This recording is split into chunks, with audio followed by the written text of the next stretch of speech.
Vamos a hablar hoy sobre la norma lateral de los huesos de la cabeza humana. Voy a dibujar el perfil de cómo se verían los huesos de la cabeza humana en una visión lateral. Voy a explicar cuáles son los huesos. Voy a decir algunos de los detalles que no se han podido observar en la norma frontal o que no se veían bien en la norma frontal, aunque sean huesos de la cara. Y lo primero que tengo que aclarar es que los huesos de la cabeza humana se van a dividir en dos. Se van a dividir en, por un lado, los huesos de la cara y por otro lado los huesos del cráneo. Los huesos de la cara fundamentalmente van a proteger las estructuras de las órbitas, las fosas nasales y la cavidad bucal, y los huesos del cráneo van a proteger fundamentalmente las estructuras del encéfalo. Visto así, podemos decir que los huesos que forman la cabeza humana cuando se observa desde la norma lateral son los siguientes. Empezamos con los huesos de la cara. Los huesos de la cara son el hueso frontal, los huesos nasales o propios de la nariz, el hueso lagrimal, el hueso cigomático malar, el hueso maxilar superior, el hueso maxilar inferior, y nos quedaría, porque no se observan en esta imagen, nos quedaría el vómer, que formaría parte del tabique de las fosas nasales, nos quedaría el palatino, que no se observaría en esta visión lateral, y nos quedaría el cornete inferior, que también forma parte de la estructura de las fosas nasales. Con respecto a los huesos del cráneo son, en primer lugar, el frontal, porque es el único hueso que forma parte del cráneo y de la cara. En segundo lugar, el etmoides, que se observaría en esta norma lateral en la pared medial de las fosas nasales. El esfenoides, estaría el parietal, el temporal y el occipital. De los huesos de la cara prácticamente no voy a decir nada porque ya los hemos visto en la norma frontal, pero sí apreciar algunos detalles que son difíciles de ver en esa norma. El primer detalle es que en la mandíbula maxilar inferior presenta un cuerpo y presenta dos ramas ascendentes, una derecha y otra izquierda. El cuerpo se ha visto bien en la norma frontal, pero las ramas ascendentes no. Y la rama ascendente, cada una de ellas, presenta unas estructuras que son el cóndilo, para articularse con el hueso temporal y formar la articulación temporomandibular, una escotadura que recibe el nombre de escotadura sigmoidea y una apófisis que recibe el nombre de apófisis coronoides.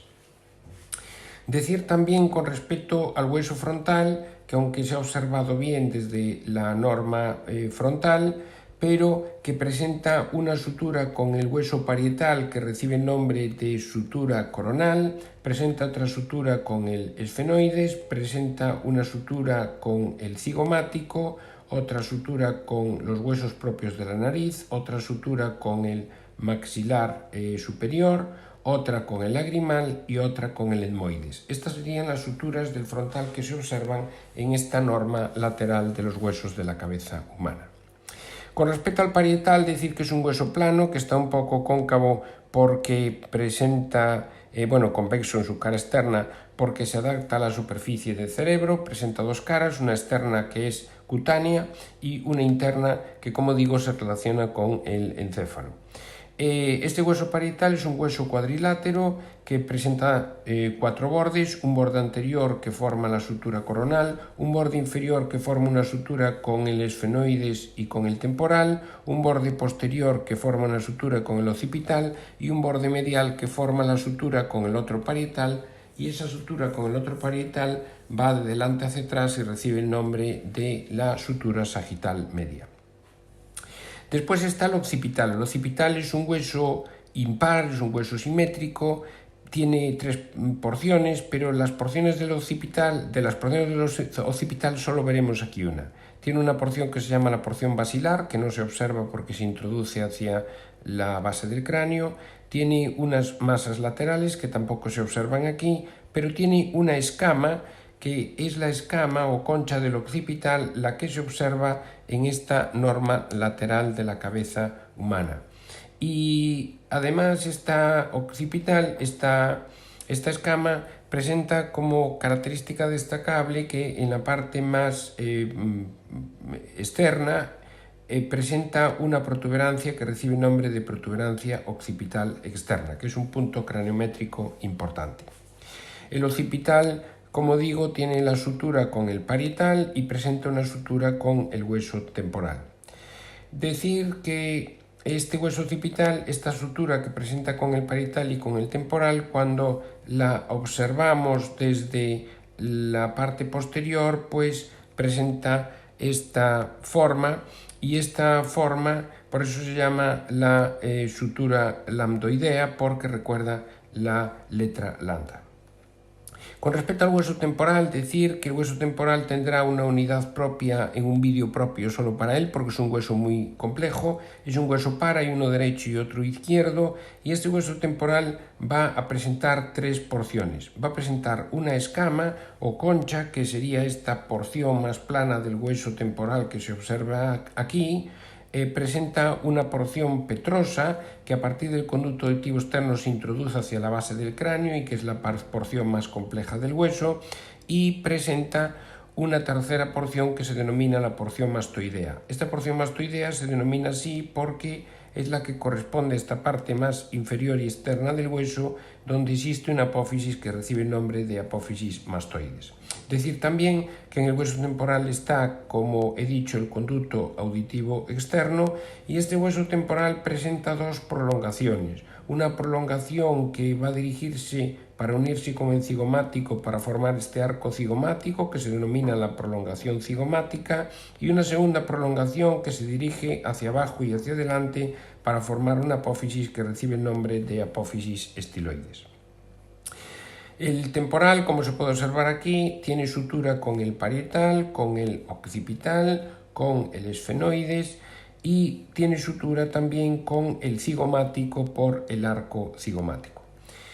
A continuación nos encontramos con el esfenoides, otro hueso que también recibirá un vídeo propio por su complejidad. El esfenoides es un hueso impar, solo hay uno, que se extiende entre los 2 lados laterales de la cabeza humana, del cráneo.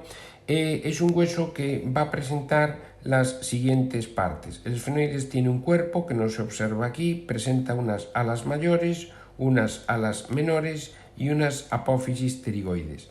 La porción del hueso que nosotros observaríamos en la norma lateral de la cabeza humana serían las alas mayores del esfenoides. Esto sería la pared lateral de las alas mayores del esfenoides.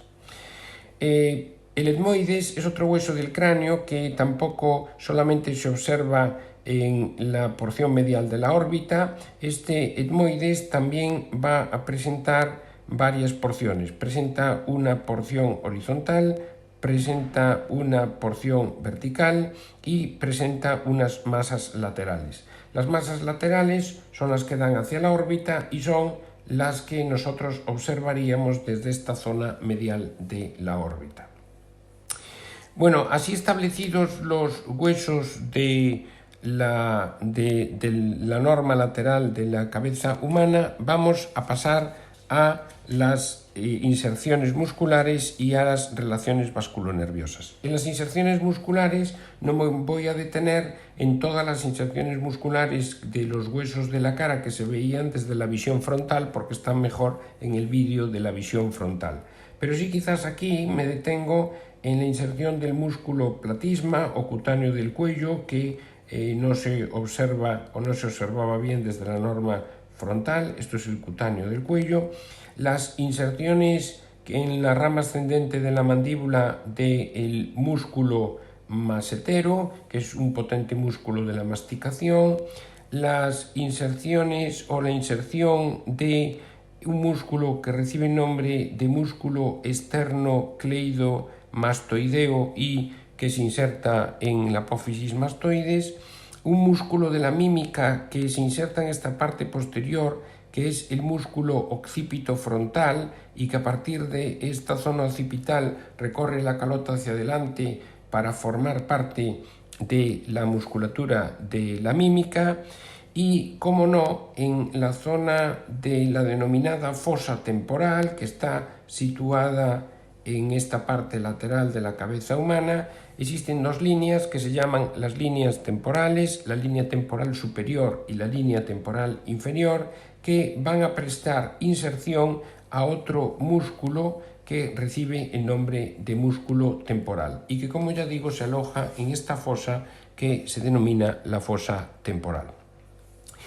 Las relaciones vasculonerviosas van a ser las siguientes. En primer lugar, una relación que ya hemos visto en la norma frontal, que es la arteria facial. La arteria facial asciende desde el borde inferior de la mandíbula y asciende como arteria angular entre la órbita y las fosas nasales para llegar a la zona frontal. Da algunas ramas como la labial inferior, la labial superior, que ya hemos visto en la norma frontal. La segunda arteria es la arteria temporal superficial. La arteria temporal superficial asciende por delante del conducto auditivo externo y esta arteria temporal superficial va a dar unas ramas importantes como es la arteria transversa de la cara, da una segunda rama que se dirige hacia la zona cigomática y orbitaria, que recibe el nombre de cigomático-orbitaria, una tercera rama que se dirige hacia la zona frontal, que es la arteria frontal o la rama frontal de la arteria temporal, una arteria que normalmente se bifurca, que llega hacia la región parietal y que se denominan las ramas parietales de la arteria temporal. La siguiente arteria que se relaciona con esta norma lateral de la base del cráneo es la arteria auricular posterior. La arteria auricular posterior es una arteria que sale de la carótida externa y se dirige por detrás del conducto auditivo externo, por eso se llama auricular posterior.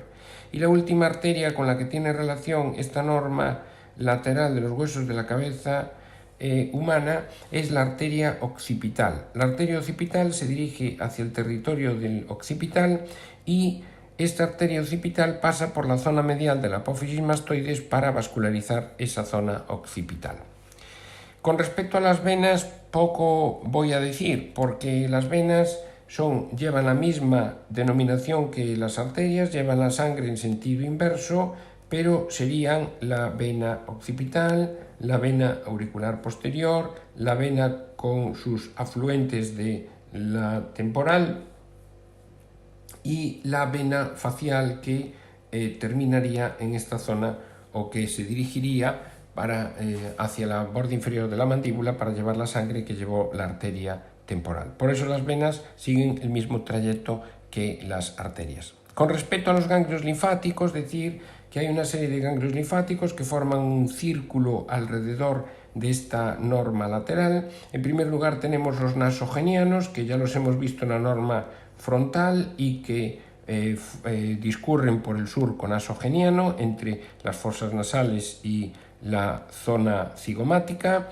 En segundo lugar tenemos los ganglios linfáticos parotídeos, que estarán asociados a la glándula parótida que está situada aquí. En tercer lugar tenemos los preauriculares, que están situados por delante del conducto auditivo externo. En cuarto lugar estarían los mastoideos, que se asocian a esta apófisis mastoides. Y en último lugar estarían los ganglios linfáticos occipitales, que se sitúan en esta zona occipital.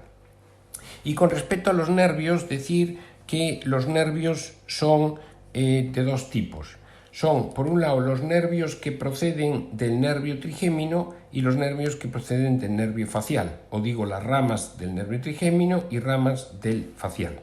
Y tengo que comentar una curiosidad. Empezamos con el trigémino.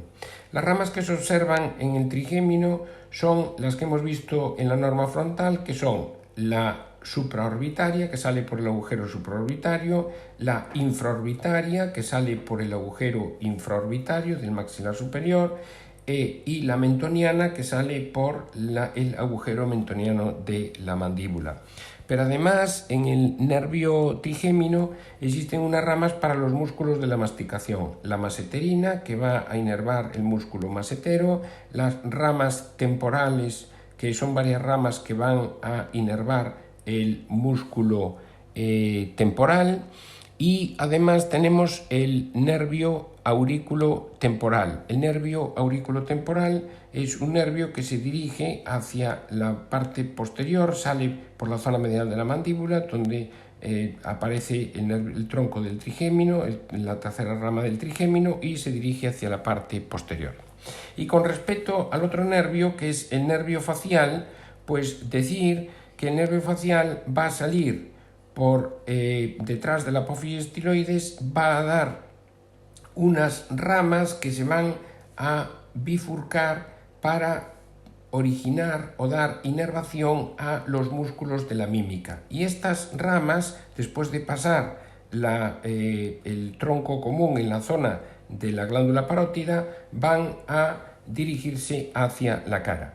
La curiosidad es que estas dos relaciones nerviosas, tanto las ramas del trigémino como las ramas del facial, en esta norma lateral, van a llegar a la zona cutánea, y en la zona cutánea se van a anastomosar. Y se van a anastomosar formando un sistema de anastomosis trigémino-facial que recibe el nombre de sistema músculo aponeurótico superficial, o SMAS. Estas serían las relaciones y los huesos que forman la norma lateral de la cabeza humana. Muchas gracias.